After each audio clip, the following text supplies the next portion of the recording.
Theorem of perpendicular axis, book में नाम देखोगे थ्योरम का नाम क्या है, theorem of perpendicular axis. Always remember जो थ्योरम ऑफ परपेंडिकुलर एक्सिस है वो किसके लिए, जो भी हमारी एक्स वाई एंड जेड क्या होती है, एक्सिस होती है। जो भी हमारी X Y and Z axis होती है, तीनों की तीनों आपस में क्या होती है, very good, mutually perpendicular. Mutually perpendicular का मीनिंग है कि तीनों ने आपस में कितने डिग्री का एंगल बना रखा है, 90 डिग्री का। इस फोटो के अंदर अगर आप देखो तो एक्स वाई एंड जेड, ये ना 3D इमेज, आप ये मत कहना कि एक्स में तो 90 नहीं लग रहा, एक ऐसे एक पीछे की तरफ ऐसे निकला हुआ है, मतलब इससे भी इसका 90 डिग्री का एंगल है, 90 एंड 90। अगर हमें ये किसके लिए अप्लाई होती है, जब तीनों एक्सिस आपस में क्या हो, परपेंडिकुलर हो। ये बोलते हैं अगर आपको दो परपेंडिकुलर का मोमेंट ऑफ इनर्शिया क्या है पता है, तो तीसरी जो क्या होगी परपेंडिकुलर होगी, वो क्या होगी, उसका क्या होगा, मोमेंट ऑफ इनर्शिया उन दोनों का क्या होगा, प्लस होगा।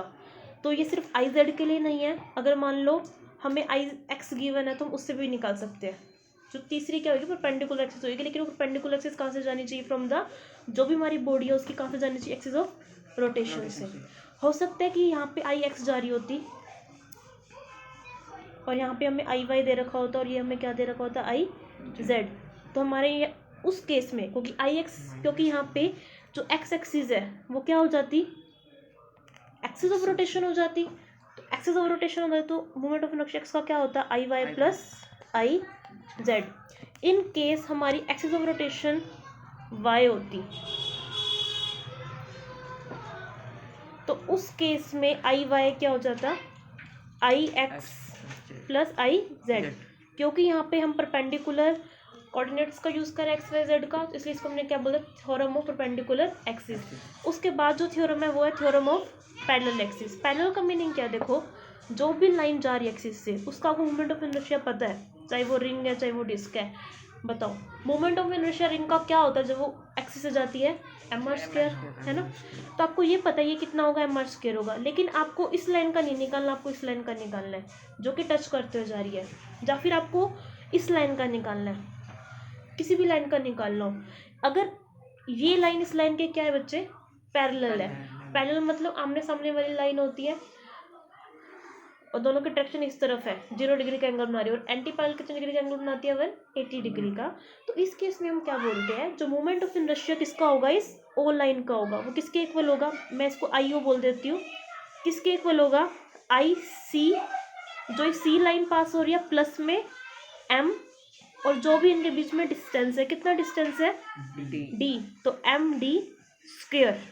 चलो मुझे बताओ, जो आई से जा रही है उसका तो आई सी है, ये लाइन यहाँ से होके जा रही है, इनके बीच में जो डिस्टेंस है वो है वाई, जब वाई नहीं बोलते हम बोल देते हैं के, ठीक है। तो इस लाइन का मान लो ये लाइन कट हो रही है पॉइंट आर से, तो जो आई आर है उसका कितना होगा, आई सेंटर वाली प्लस में एम, क्या लोगे, के स्क्वायर, वेरी गुड। जो भी उन दोनों के बीच में पैरेलल के बीच में जो भी डिस्टेंस है हमेशा क्या लेना होता है, वही लेना होता है। लेकिन ये थ्योरम कब अप्लाई होता है, जब दो लाइन क्या होती है आपस में पैरेलल। ऐसा नहीं है कि लाइन तो ये थी और निकालने के लिए बोल दिया इसका, देखो मान लो लाइन तो ये है और आप इसका निकाल रहे हो, नहीं फिर नहीं निकाल सकते। इस लाइन का निकालने के लिए आपको यहाँ वाला मोमेंट ऑफ इनर्शिया चाहिए, इसके पैरेलल वाला। तो आप समझोगे ये वाली बात। तो हम आई ओ कैसे निकाल देंगे, जो यहाँ से जा रही है आई सी प्लस में एम डी स्क्वेयर। ये कौन सी थ्योरम है, this is the theorem of parallel axis. ये थ्योरम तभी अप्लाई होगी जब हमारी दोनों लाइन क्या होगी, पैरेलल होगी। तो लिख लेना, this theorem is only apply when our two lines are parallel to each other and moment of inertia across any point which is parallel to the centre of the axis C. तो क्या होगा, ओ का is equal to सी होगा plus में M, और D क्या है, distance between two parallel lines. देखो यहाँ पे आई ओ क्या है, moment of inertia of shape point O के, और ये क्या है जो हमारे सेंटर से जा रही है, और ये क्या है जितना उनके बीच में डिस्टेंस था। या फिर हो सकता है यहाँ पे जो हम आई पॉइंट का निकाल रहे हैं, ये सेंटर से जा रहा है, अगर एच डिस्टेंस है तो एक्सिस के बीच में तो हम क्या ले लेंगे, एच स्क्वायर ले लेंगे। आगे समझ में। चलो अब मैं तुम्हें थोड़ी सी न्यूमेरिकल वे में समझाने की कोशिश करती हूँ। अगर न्यूमेरिकल ये आता है कि ये रिंग है, ठीक है। और आपको ये बोल देते हैं कि यहाँ का मोमेंट ऑफ इनर्शिया निकालो कितना होगा, और कुछ भी नहीं देते आपको, तो आप क्या करोगे? कुछ भी नहीं दिया आपको, सिर्फ ये दिया है कि ये एक रिंग है, ठीक है, और जो ये है ना, ये लाइन जो है ना इसके एक्सिस के पैरेलल है, और आपको कुछ भी नहीं दिया, आपको ये बोल दिया इस O point moment of inertia निकालो, तो आप क्या बोलोगे? आप कहोगे भाई कि आई ओ तो किसकी इक्वल है? I C plus M D square की इक्वल है। अब आई सी किसकी इक्वल होता है? इसने बोला रिंग, और सब एक्सिस भी बोल दिया, तो देखो तो क्या हुआ जाएगा यहाँ पे? M R square. अब क्योंकि इसके और इसके बीच में कितने का डिस्टेंस है? रेडियस जितना डिस्टेंस है ना, रेडियस जितना डिस्टेंस है, तो आप यहाँ पे डी की जगह क्या पुट करोगे? Very good, R. तो क्या बन जाएगा? 2mr square. आ गया ना? डायमीटर के लॉन्ग कितना होता है रिंग में? Very good. अगर ये बोलता कि इस पॉइंट से जा रहा है, तो इस पॉइंट का क्रॉस कितना निकालते? मान लो इस पॉइंट को आप z मान लो, तो कितना आता? I Z is equal to में जितना सेंटर के लॉन्ग है, लेकिन तो डायमीटर के लॉन्ग है, सेंटर के लॉन्ग कितना लोगे बताओ जल्दी से? प्लस में mr स्क्वायर करोगे, लेकिन सेंटर के लॉन्ग कितना लोगे? mr square by 2।